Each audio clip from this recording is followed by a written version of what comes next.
সকলকে নমস্কার। আপনারা কেমন আছেন? আমি খুব ভালোই আছি। আর রান্না করতে করতেই ব্লগটা শুরু করে দিয়েছি। সকাল থেকে অনেক কাজ করছিলাম, সেই জন্য আর টাইম পাইনি ভিডিও শ্যুট করার। সেই জন্য আমি রান্না বান্না বসেই ভিডিওটা শুরু করলাম।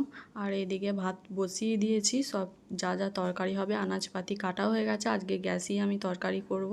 আজকে রান্না হবে হচ্ছে পটল আলুর তরকারি, মাছের ঝাল আর আমড়ার চাটনি। আমড়াগুলো আপনাদের দাদাভাই এনেছে, কোথায় কাজে গিয়েছিল তো সেইখান থেকে এনেছে। আর পটল মাছ রিন্টুকে কিনতে দিয়েছিলাম, ও সকালে বাজার এনেছে। তো আজকে সেই তরকারি হচ্ছে আমাদের। আর বাড়িতে কেউই নেই, বাবা মা কেউ নেই বাড়িতে, আমাদের তিনজনাকার জন্য রান্না হচ্ছে। কোথায় গেছে বলবো একটু বাদে। তো এদিকে আমি একের পর এক রান্না করে নিচ্ছি। দেরিও হয়ে গেছে, আজকে অনেক দেরিতেই রান্না বসিয়েছি। এমনিতেই অনেক কাজ করতে করতে বেলা হয়ে গেছে, একা হাতে সব করতে করতে সংসারের সব যেগুলো সকালের কাজ, সেই জন্য রান্নাটাও বসাতে একটু দেরি সেই জন্য উনুনে ভাত চাপিয়েছিলাম আর গ্যাসেতেই আজকে তরকারিগুলো করে পটল আলু তরকারি করার জন্য পটলগুলো ভেজে ফেলেছি। তারপরে আলু দিয়ে পেঁয়াজগুলো দিয়ে ভেজে মশলা কষিয়ে জল ঢেলে দিয়েছিলাম। আর এদিকে আমরা চাটনিও করে ফেলেছি। আর কড়াটা ধুয়ে ভালো করে তেল দিয়ে, তেলটা গরম হয়ে গেছে, এবার মাছগুলো ভেজে নেব। তারপরে মাছের ঝালটা হয়ে গেলেই ব্যাস, আজকের তরকারি এই পর্যন্ত, আর কিছু হবে না। বাড়িতে কেউ না থাকলে বেশি কিছু তরকারি করতেও ইচ্ছা করছে না। এমনিতেও দুটো তরকারি করতাম, তারপরে আপনাদের দাদাভাই দেখছি সকালবেলায় ও কাজে যাওয়ার সময় আমরাগুলো রেখে দিয়ে গেছে। রান্না বান্না করে গুছিয়ে বাসন টাসন মেজে সব খাবার দাবার ওপরে এনে এবার একটু ফ্রি হলাম। এখনও আপনাদের দাদাভাই আসেনি, এখন বাজে প্রায় 12টা, 12:30 বাজে, এখনও আসেনি। ও যেদিন যেমন আর কি হয়, দূরে গেলে একটু লেট হয়, কাছে গেলে 12:30টার মধ্যেই চলে আসে। তো এখনও অবধি আসেনি। আর বাড়িতে কেউই নেই, মা আর বাপি গেছে কালকে বড়দিদের বাড়ি, বাড়িতে কেউই নেই। রিন্টু গেছে স্কুলে আর আপনাদের দাদাভাই তো কাজে গেছে। তো যাই হোক, আমি এখন বাড়িতেই আছি, সব কাজকর্ম গুছানো হয়ে গেছে। এবার শুধু এলে স্নান টান করে শুধু খাওয়া দাওয়ার পালা। তো সকালে খেয়েছিলাম, সকালে চা করেছিলাম একটু নিজের জন্যই, তো খেয়েছিলাম। তারপর আর কিছু খাইনি, ও আসুক তারপর একসাথে খাওয়া দাওয়া করবো। বাড়িতে কেউ না থাকলে ভালোই লাগে না কিছু, তো একা একা মুখ বুঝে কাজ করা ভাল লাগে না।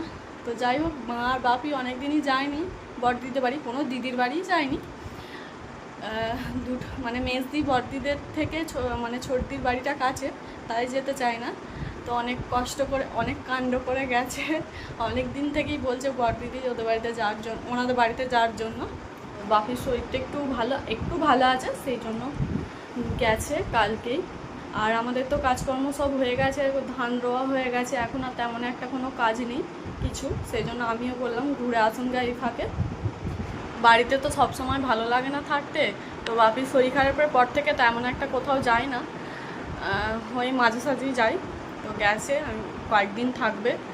এখন আমাদেরই সংসার, সব ঘর দোর সব কিছু আমাদেরই দেখতে হবে। বসেছি, এখনও কাজ আছে আমার। কালকে জামা কাপড়গুলো কাচা হয়েছিল, রোদ দিয়েছিল সকালের দিকে, কেচেছিলাম কালকে। তারপরে বৃষ্টি এসেছিলো আর শুকায়নি তেমনভাবে, আবার দড়িতে মিলে দিয়েছিলাম, শুকিয়ে গেছে জামাগুলো। ওগুলো এখন ভাঁজ করে আলমারিতে ঢোকাতে হবে, এখন অনেক কাজ। তো যাই হোক, করি টুকটুক করে। অনেক জামা কাপড়ই কাচা হয়েছিল, যেগুলো শুকনো হয়ে গিয়েছিলো ভাঁজ করে আলমারিতে ঢুকিয়ে দিয়েছি। অনেক দিন থেকেই কাচা হচ্ছে না, বৃষ্টির কারণে মেঘলা মেঘলা করছে, রোদও উঠছে না। সেই জন্য আমি রোদ না উঠুক কেচেই ফেলেছিলাম কালকে। যেগুলো শুকিয়ে গিয়েছিলো সব ভাঁজ করে আমি ঢুকিয়ে দিয়েছি আলমারিতে, আর এগুলো শুকায়নি, সেই জন্য দড়িতে আমি টাঙিয়ে দিয়েছিলাম। রাতের মধ্যেই শুকিয়ে গেছে হাওয়া পেয়ে। আর এগুলি এখন গোছ করে ভাঁজ করে ঢোকাচ্ছি। রান্না বান্না করার পর টুকটাক যেগুলো কাজ থাকে ঘরের, সেগুলোই করি। এখন প্রচণ্ড রোদ দিয়েছে, রোজই তো বৃষ্টি হচ্ছে, আজকেও বোধহয় হবে। এখনও অবধি বৃষ্টি পড়েনি, তো দুপুরের দিকে বা বিকালের দিকে হতে পারে। যা রোদের জোর গরম রেখেছে, বৃষ্টি তো হবে। তো আপাতত এখন প্রচুর রোদ উঠেছে, পরিষ্কারই আকাশ। আমি এখন বসে আছি, আপনাদের দাদাভাই কখন আসবে সেই জন্য বাইরেতেই বসলাম। বাইরেও এত গরম, সেই জন্য বাইরে দুয়ারের পাখাটা চালিয়ে দিয়েছি, দিয়ে বসে আছি।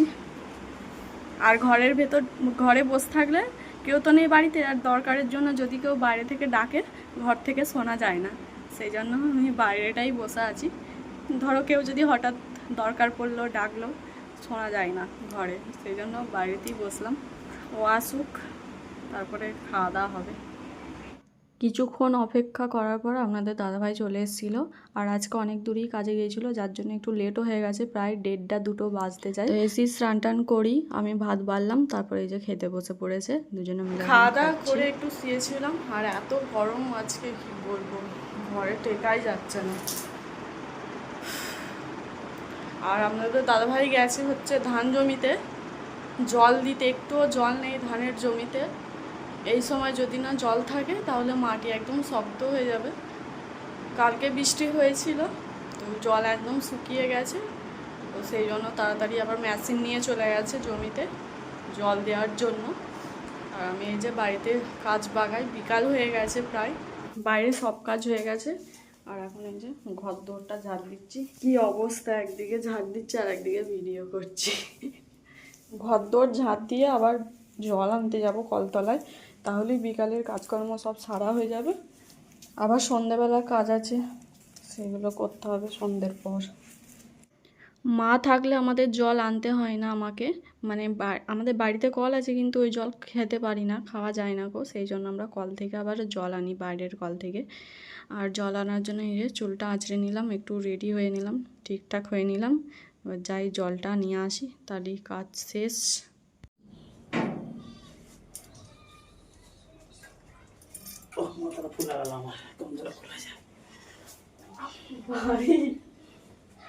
অনেক কষ্ট করে জমিতে এলাম, পায়ে এক গাদা কাদা লেগে গেছে। অনেকদিনই আসা হয়নি, জমিতে অবশ্য কিছুই নেই,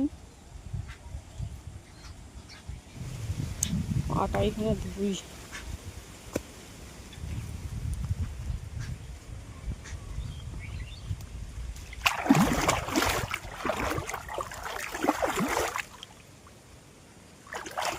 জমি এখন পুরো ভিজে,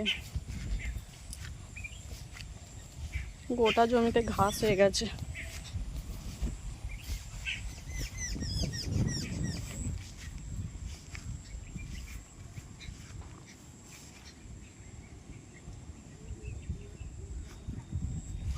জমিতে কিছুই নেই, তবু এলাম শুধু শুধু একবার জমির দিকে, তবু একবার আসতে হবে, কারণ মা থাকলে একবার দেখে যাই। কত বড় বড় ঘাস হয়ে গেছে, এগুলো সেই ধান বীজগুলো, এগুলো বাড়তি বেশি হয়ে গেছে। তুই এলাম কাদা পেরিয়ে, বাড়িতে যাই দেখি। এখানটা বেশ হাওয়া দিচ্ছে, হয় এই জমিটাতে রোয়া হয়নি, মানে ধান রোয়া হয়নি, ধান দেওয়া হয়নি। এই জমিটাতে হচ্ছে সবজি চাষ করা হয়। এবছরে চাষ হবে নাকি জানি না, কারণ পুকুরে একদম ভর্তি জল। এখন তো বর্ষাকাল, রোজই বৃষ্টি হচ্ছে, জল উঠে গেলে অনেক সমস্যা। আর জমিতেও এখন ভিজে। আমার শ্বশুরমশাই যখন ভালো ছিলেন তখন তো চাষ করতো, সবজি চাষই করতো এই সময়টাতে। তো এখন তো আপনাদের দাদাভাই করে। কয়েকদিন পর এই জমিটাতে আবার সবজি চাষ করা হবে, তো সেই জন্যই এখন কিছু দেয়নি, কয়েকদিন পর দেবে আবার। তো যাই বাড়ির দিকে। উফ, যাচ্ছে আর যেতে যেতে ব্যাঙগুলো লাফ মারছে জলে।